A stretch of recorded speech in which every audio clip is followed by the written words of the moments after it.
Konten ini tidak bermaksud untuk membuat ataupun menghasut berbagai macam pihak untuk membangkitkan satu hal yang pernah terjadi. Tapi ketika ketemu dengan orang-orang Tionghoa, entah itu terbukti PGRS atau tidak, itu langsung dibabat. Apalagi warga-warga Dayak, ini sudah memiliki hubungan yang baik sekali dengan orang-orang Tionghoa waktu itu, sehingga mereka bisa dikatakan CS kental. Mereka akan hancurkan proses peribadatan yang kamu lakukan orang-orang Dayak. Sebuah ritual adat yang dikenal dengan nama ritual adat mangkuk merah.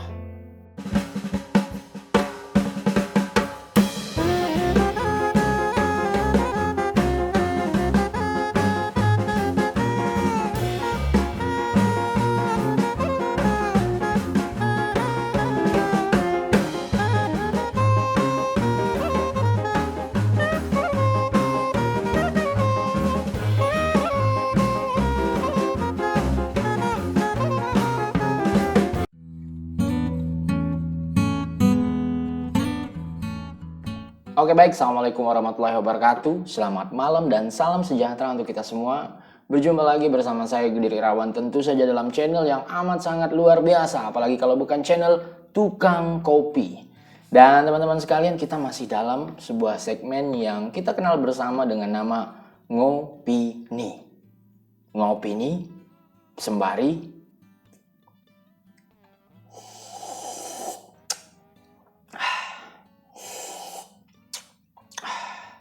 ngopi pastinya.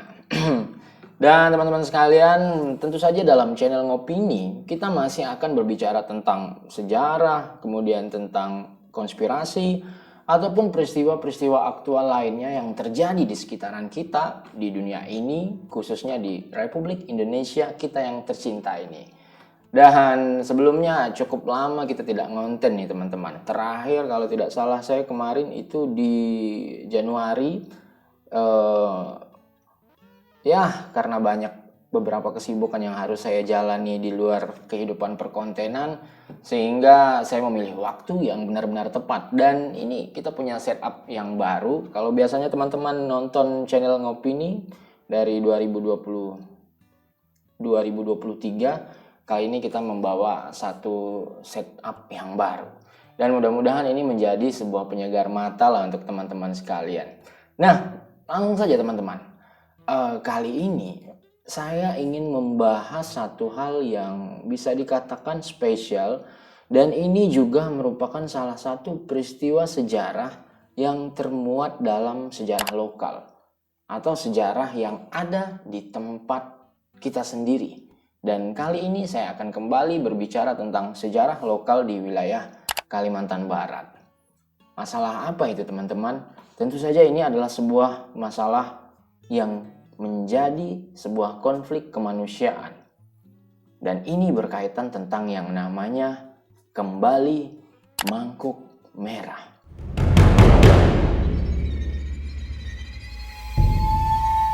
Nah teman-teman, kalau masih ingat sebelumnya saya pernah mengangkat tentang sebuah bahasan, yaitu mencari jejak-jejak komunis di wilayah Kalimantan Barat.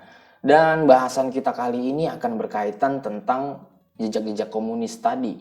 Seperti yang sudah saya ceritakan dalam bahasan jejak-jejak komunis di Kalimantan Barat. Pada waktu itu kita mengenal ada istilah yang disebut dengan nama PGRS Paraku, atau Pasukan Gerilyawan Rakyat Sarawak dan juga Pasukan Rakyat Kalimantan Utara. Yang dimana PGRS Paraku ini adalah sebuah milisi ataupun tentara-tentara rakyat yang kala itu dibentuk di masa Orde Lama dalam pemerintahan Insinyur Soekarno dalam menyukseskan sebuah misi yang kala itu dikenal dengan nama Misi Ganyang Malaysia. Seperti yang kita ketahui, pada waktu itu Insinyur Soekarno menolak pembentukan sebuah federasi yang dikenal dengan nama Federasi Malaysia. Saat itu Inggris ingin menyatukan beberapa wilayah yang ada di wilayah Semenanjung Malaya. Mulai dari Malaysia, kemudian ada Singapura, kemudian ada juga Sarawak, Sabah, dan Brunei Darussalam. Itu akan disatukan dan membentuk sebuah negara baru, yaitu negara Federasi Malaysia. Dan tentu saja hal ini ditolak oleh Bung Karno, sehingga Bung Karno mengatakan bahwa Yang akan dilakukan oleh Inggris ini adalah bentuk neokolonialisme atau kolonialisme gaya baru. Dan Inggris ini, kata Bung Karno, ingin membuat agar Indonesia yang baru terbentuk ini terganggu, sehingga stabilitas politik di Indonesia bakalan menjadi hal yang tidak baik. Sehingga kala itu Insinyur Soekarno memutuskan untuk jika hal seperti ini terjadi, maka kita harus melakukan perlawanan terhadap pemerintah Malaysia yang menjadi bonekanya Inggris.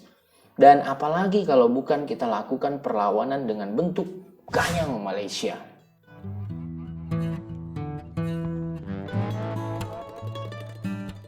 Langkah Presiden Soekarno pertama kali kala itu ia mengutus seorang menteri dari kabinet Dwi Kora pertama, yaitu menteri yang berketurunan Tionghoa atau keturunan Cina, namanya adalah Menteri Oeju Tat.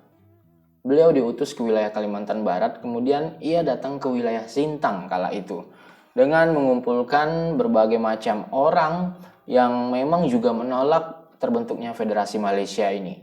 Dan ternyata dari sekian banyak bangsa-bangsa yang melakukan penolakan, warga Tionghoa adalah warga yang paling banyak melakukan penolakan. Khususnya warga-warga Tionghoa yang ada di wilayah Sarawak kala itu.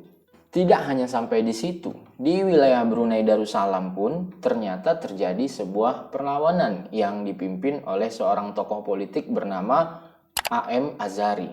Nah, A.M. Azhari ini kemudian juga bergabung dengan Oeju Tat untuk menggabungkan dirinya dalam perlawanan Ganyang Malaysia tersebut. Kemudian menteri itu membentuk sebuah pendaftaran atau ya Insinyur Soekarno membuka sebuah pendaftaran bagi siapa yang ingin melakukan penolakan sekaligus perlawanan terhadap Federasi Malaysia ini, silakan mendaftar sebagai milisi. Nanti kami akan latih, kami persenjatai, dan tentu saja kami akan ajarkan beberapa strategi-strategi perang agar nantinya kalian dapat bahu-membahu bersama TNI di wilayah perbatasan dengan melakukan perlawanan terhadap orang-orang bonekanya Inggris tadi. Dan ternyata banyak yang mendaftar. Bukan hanya dari wilayah Sarawak ataupun Sabah, bahkan orang-orang yang berada di wilayah Singapura dan di Semenanjung Malaya, di Malaysianya sana, mereka banyak yang mendaftar kemudian masuk ke wilayah Kalimantan Barat. Nah, milisi-milisi inilah kemudian dilebur dan dijadikan dua milisi atau dua organisasi yang dikenal dengan nama PGRS Parakou.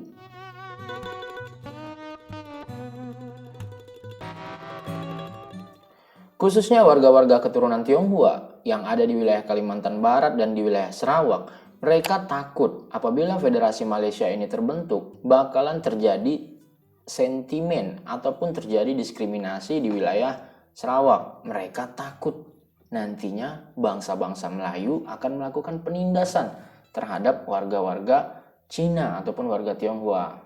Makanya mereka waktu itu berduyun-duyun untuk menjadi milisi dan melakukan perlawanan.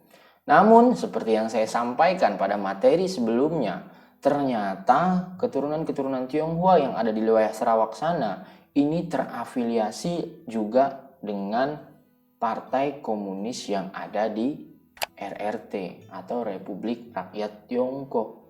Jadi ada beberapa pemuka-pemuka Partai Komunis yang memang diselundupkan, bukan selundup sih, atau yang memang dihantar untuk menjadi agen-agen intelijen dari orang-orang Tiongkok di wilayah Sarawak. Dan kebetulan di wilayah Indonesia seperti kawan-kawan ketahui bahwa dari tahun 1955 sampai 1965 itu sedang berkembangnya paham komunis.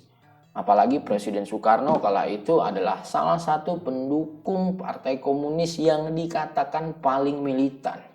Bahkan saking tolerannya Bung Karno ini dengan ideologi komunis, Soekarno sampai membuat sebuah paham baru yang kala itu dikenal dengan nama Nasakom, nasionalis, agamis, dan komunis disatukan.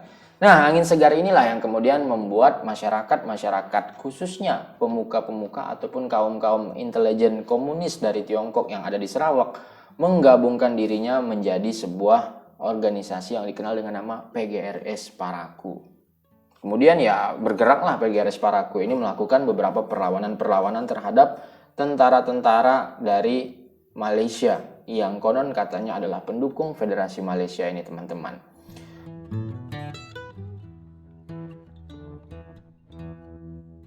Seperti yang kita ketahui bahwa pada tahun 1965, Partai Komunis Indonesia ataupun PKI di Pulau Jawa melakukan sebuah penculikan terhadap jenderal-jenderal yang konon katanya akan melakukan kudeta terhadap pemerintahan Insinyur Soekarno. Mereka menyebutnya Dewan Jenderal. Nah, DN Aidit ini melakukan sebuah tindakan yang disebut sebagai tindakan coup dan ternyata itu blunder. Kenapa blunder? Ternyata malah masyarakat mendukung peran serta dari jenderal-jenderal tersebut. Dan malah situasi berbalik. Partai Komunis Indonesia dijadikan sebagai partai terlarang karena dituduh dan dijadikan partai yang melakukan pembunuhan terhadap jenderal-jenderal tadi. Aksi pun terjadi di mana-mana. Krisis ketidakpercayaan terhadap pemerintah Soekarno yang terkesan membiarkan komunis ini, sehingga langkah pun diambil. Soeharto yang kala itu sebagai Pangkostrat dan satu-satunya jenderal berpangkat tinggi selain AH Nasution yang masih ada, memegang sebuah mandat melalui yang namanya Surat Perintah 11 Maret. Nah, Soeharto ini kemudian melakukan tindakan pengembalian keamanan dan ketertiban di wilayah Indonesia.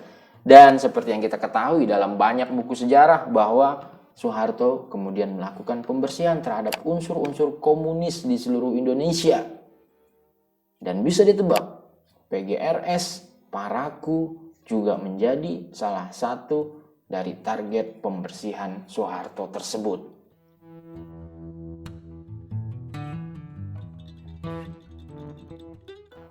PGRS Parakou yang area perjuangannya kala itu di wilayah Kalimantan, khususnya Kalimantan Barat, terkejut. Padahal mereka kala itu dianggap sebagai pahlawan di zaman Soekarno.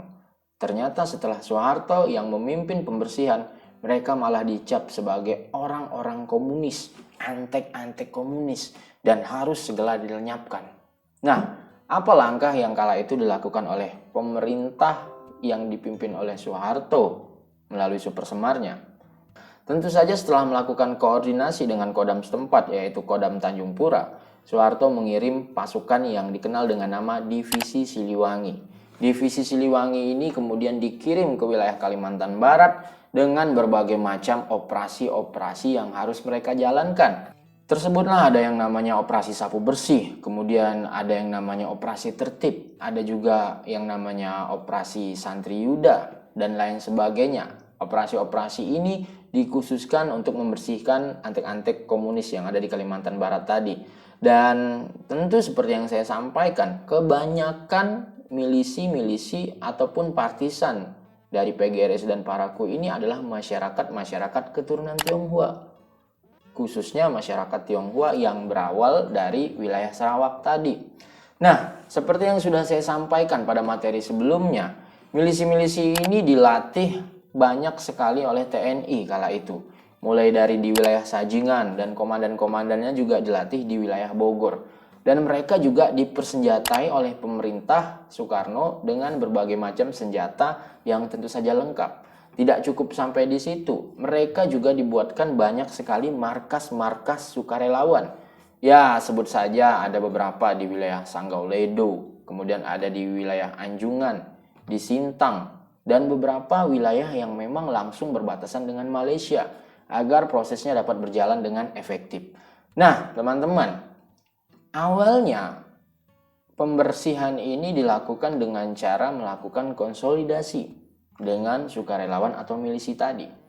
Mereka dimintai agar silakan serahkan persenjataan kalian. Dan tentu saja banyak sekali penolakan-penolakan dari golongan-golongan PGRS, khususnya masyarakat Tionghoa ini. Kenapa? Karena mereka menganggap bahwa kami ini adalah patriot, kami ini yang telah membantu bangsa ini untuk melakukan perlawanan terhadap Federasi Malaysia. Nah, hal-hal ini kemudian menyebabkan terjadi beberapa pertempuran. Pertempuran pertama itu dimulai pada waktu itu sukarelawan dari PGRS Parakou melakukan serangan terhadap markas yang ada di wilayah Sanggau Ledo. Kurang lebih 4 orang anggota TNI kala itu tewas dan juga kurang lebih sekitaran 164 pucuk senjata berhasil dirampas oleh orang-orang PGRS ini. Nah, tidak cukup sampai di situ, orang-orang PGRS Parakou ini menebarkan teror konon katanya di mana-mana di sekitaran wilayah Kalimantan Barat, khususnya di pos-pos penjagaan TNI tentunya. Dan ini udah seperti perang-perang gerilya lah.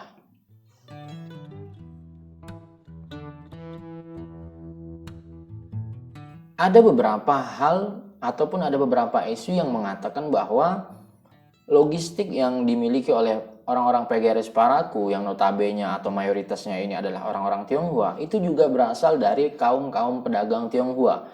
Entah itu memang secara sukarela menyerahkan atau karena paksaan. Nah, sehingga muncul kecurigaan-kecurigaan dari masyarakat-masyarakat setempat yang non-Tionghoa pastinya dan juga TNI. Ketika melihat orang Tionghoa, mereka beranggapan bahwa kamu anggota PGRS ya, kamu PGRS ya. Dan hal inilah kemudian yang menyebabkan terjadinya diskriminasi dimulai tahun 1967. Dan hal ini menyebabkan masyarakat Tionghoa di Kalimantan Barat khususnya yang terletak ataupun bermukim di pedalaman-pedalaman dan perbatasan, mereka merasa bahwa kok kami didiskriminasi, padahal kami ini hanyalah orang Tionghoa biasa. Kami hanya koko-koko meme-meme biasa bang. Namun ya apalah daya, karena memang banyak sekali orang-orang PGRS itu berasal dari golongan Tionghoa, mau tidak mau asumsi-asumsi yang seperti ini muncul dan menyebabkan orang-orang Tionghoa terdiskriminasi.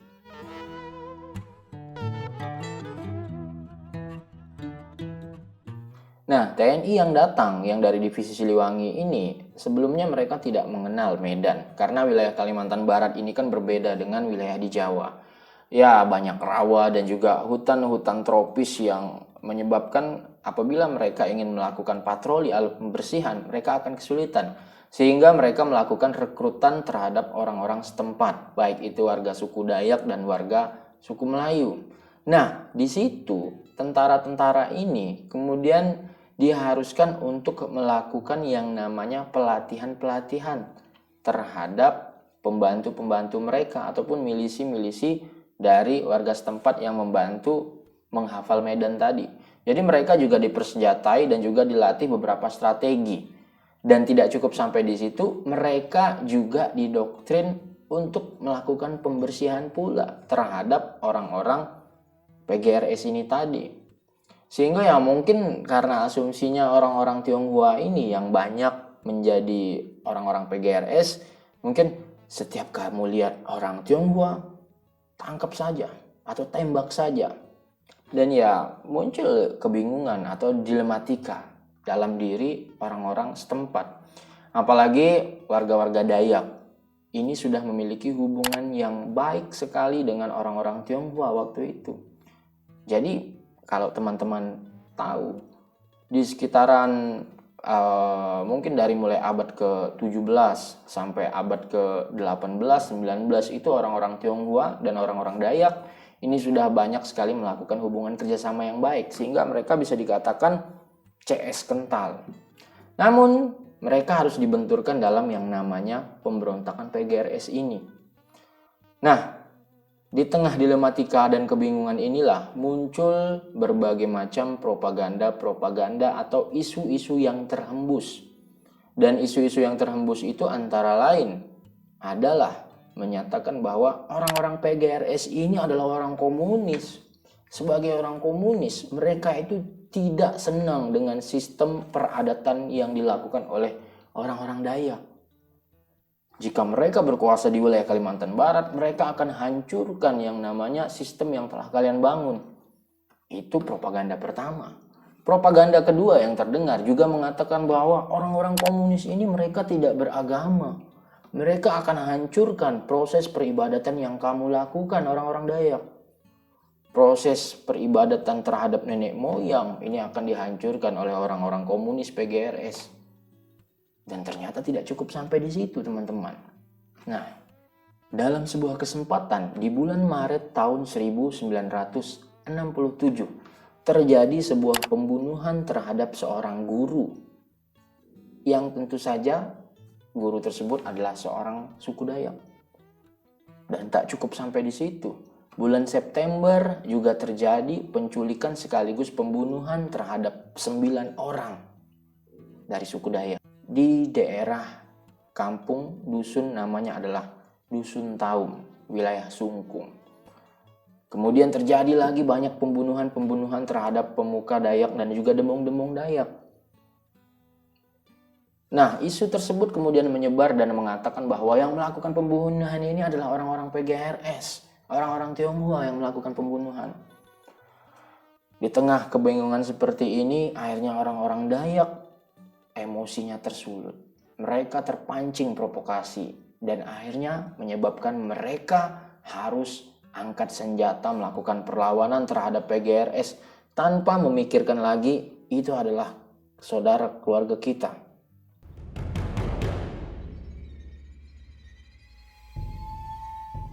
Para pemuka-pemuka Dayak kemudian akhirnya berkumpul dan dia menemui Gubernur Kalimantan Barat kala itu, namanya adalah Gubernur Ovang Urai. Nah, Gubernur Ovang Urai ini kemudian menyampaikan beberapa hal terhadap pemuka-pemuka adat Dayak ini. Ya sudah, kalau seperti itu kita akan lakukan yang namanya ultimatum terhadap orang-orang Tionghoa. Jadi orang-orang Tionghoa ini yang masih menetap di wilayah pedalaman ataupun yang masih tinggal di wilayah perbatasan itu harus menarik dirinya dan mengungsi ke wilayah kota-kota kecamatan.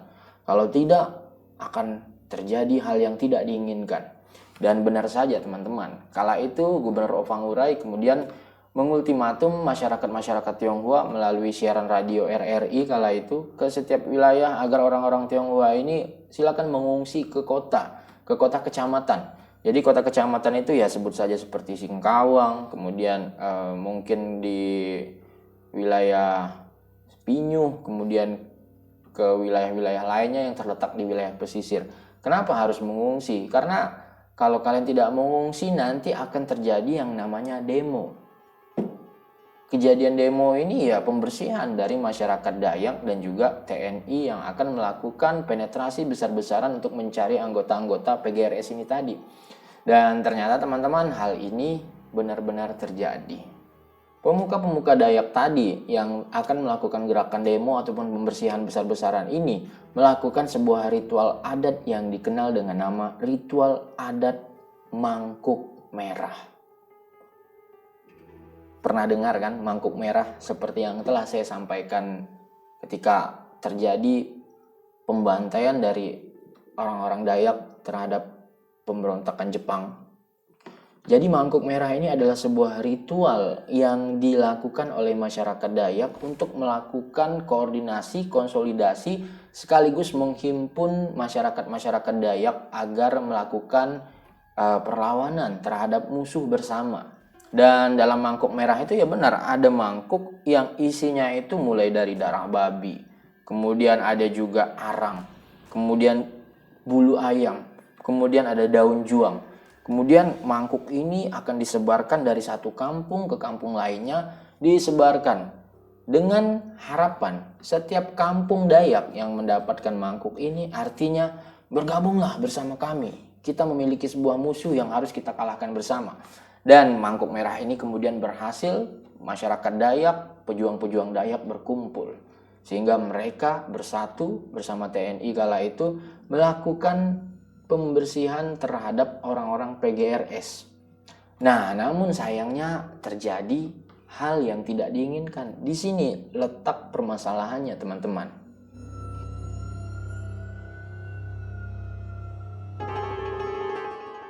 Nah, ketika masyarakat Dayak dan juga TNI ini melakukan pembersihan dan pencarian terhadap anggota PGRS, ternyata yang dicari itu bukan hanya orang-orang PGRS, tapi ketika ketemu dengan orang-orang Tionghoa, entah itu terbukti PGRS atau tidak, itu langsung dibabat.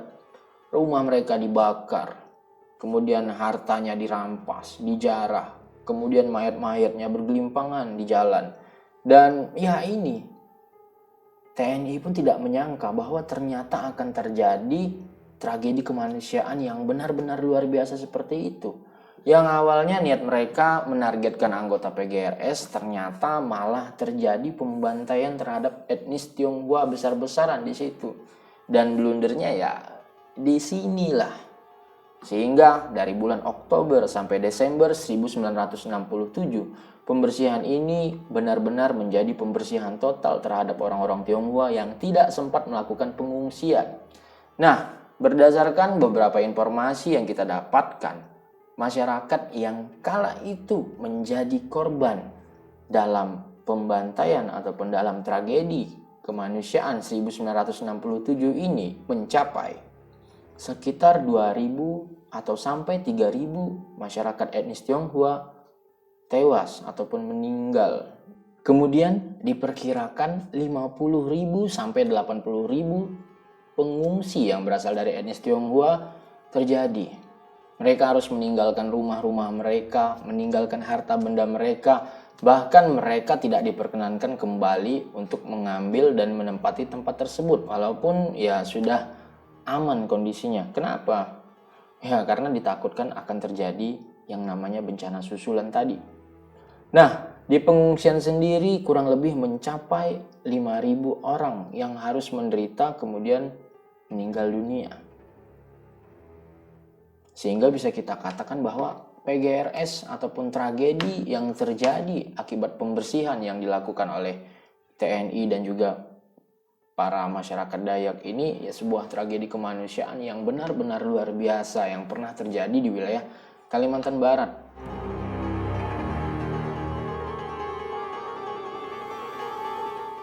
Nah, teman-teman, apa dampak yang terjadi ketika terjadi pembantaian ataupun tragedi kemanusiaan akibat PGRS ini? Yang jelas kala itu perekonomian di wilayah perbatasan ataupun wilayah pedalaman baik itu Sanggau, Sintang, Ngabang ataupun Landak itu ya perekonomiannya benar-benar jatuh atau buruk. Ya kenapa? Karena masyarakat Tionghoa bisa dikatakan sebagai masyarakat ataupun kelompok yang memang memegang perekonomian. Mereka banyak yang membuka toko, kemudian mereka juga yang menjadi pembeli dari setiap hasil-hasil bumi ataupun hasil panen milik masyarakat setempat. Sehingga ketika mereka disuruh mengungsi ataupun meninggalkan tempat mereka, otomatis toko mereka tutup. Kemudian daya beli dari hasil-hasil panen masyarakat pun tidak ada lagi. Dan menyebabkan terjadinya kondisi yang terpuruk secara perekonomian. Jadi ya ruginya banyak kan. Dari pihak yang A rugi, pihak yang B pun juga rugi. Dan akhirnya konflik ini sebenarnya yang menang jadi arang, kalah pun jadi abu. Mungkin seperti itulah yang bisa kita analogikan.